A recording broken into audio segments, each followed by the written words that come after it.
ko na ganitong dress. But they all disappeared, they will let you down.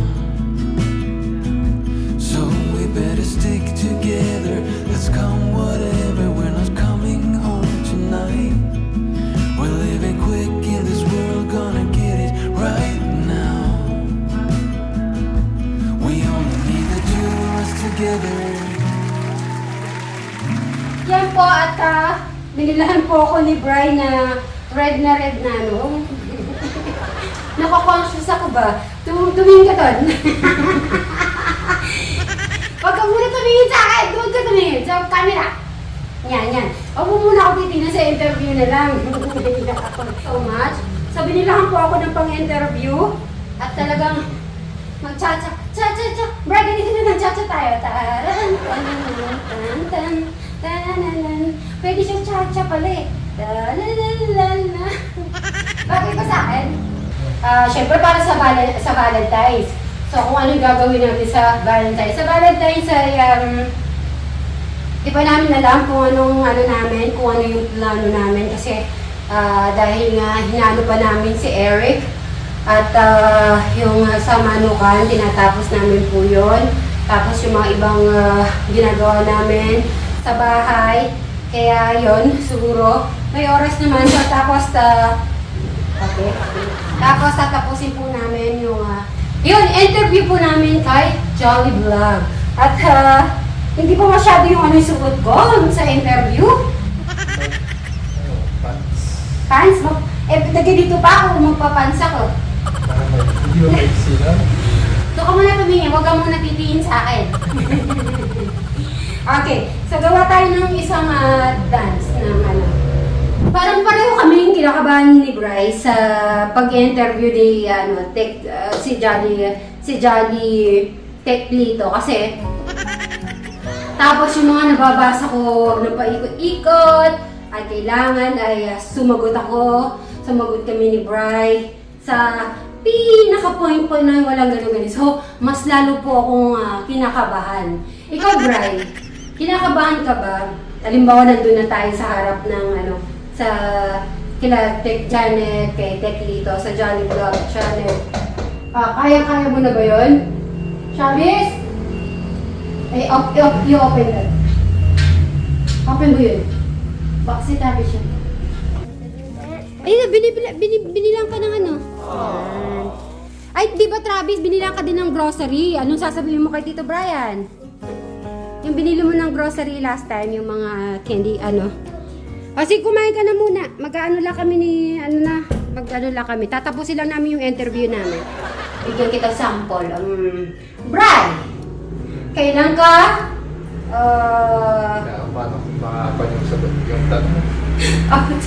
Anong tanong ba? Ano ba dapat mga tanong? Mga tanong niya mga ganito. Ano bang mga tanong kasi ni Tech Lito eh. Pag minsan mga di ba? Kaya minsan, yung parang hindi ka pwedeng lumiko, ganyan-ganyan. So, di ako pwedeng magsabi ng, parang ganun. Ready na ba? Ready na ba kaya? Ready na tayo magtanong? Ano ba? Hindi ko na alam. Hindi ko po alam nito kung ano mangyayari sa interview. Baka siguro yung pawis ko aabot hanggang sa baba. Siyempre, may mga mamisa kasi di mo naman agad masagot lahat yung mga katanungan, di ba? Siguro, itong year na to, baka ready na ako sumagot sa mga katanungan ni Tech Lito. Siyempre, may nababasa ko, ayoko naman yung Mary, sana sumagot ka ng direct to the point, huwag na paligoy-ligoy, ganyan. So, depende kung ano yung mga question ni Tech Lito and Tech Janet, siyempre yan ang sasagutin namin ni Brad. Ready? Ready. Walang kulang, walang additional ay yung sasagutin namin ni Brian. Kung ano yung tanong, yun ang sasagutin namin. Tama? Abangan niyo po ang aming for interview.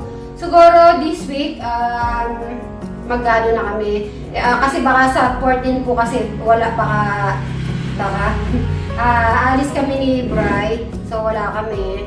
Kaya i-advance na namin yung nag-usap kami ni Bri na ready na kami sumagot sa kanilang mga katanungan at sa mga katanungan ng ating mga viewers. Abangan niyo po yung interview namin sa Jolly Vlogs. Huwag po kayong mag-alala, sasagutin namin yung mga tanong na yan sa interview. Baka pag nandun na tayo, wala tayong, hindi ma-open yung natin, bibig. Pag halimbawa, pag nandun na kami on the spot, nabablock din yung niya. Kaya minsan napakikita nyo yung nakatingin po siya malayo. Ganun siya pag nag-iisip, parang yung parang natutulala. Kaya pati ako, nagagaya na rin sa kanya, natutulala na rin po ako. Baka parang tayo natulala. Ha? Ayan. So yun po, at tingnan po natin kung ano po yung ang aming interview po sa Jolly Vlog. Bye! Will you take my hand? Dance with me. We have all the time in the world. Dance with me. I knew that I'd find you and I'd make you mine. So let's start our future, the rest of our lives. 'Cause everyone's eyes can see it tonight. They see we're in love. I mean it when I say I'll never let you down, and I promise I won't ever let the fire go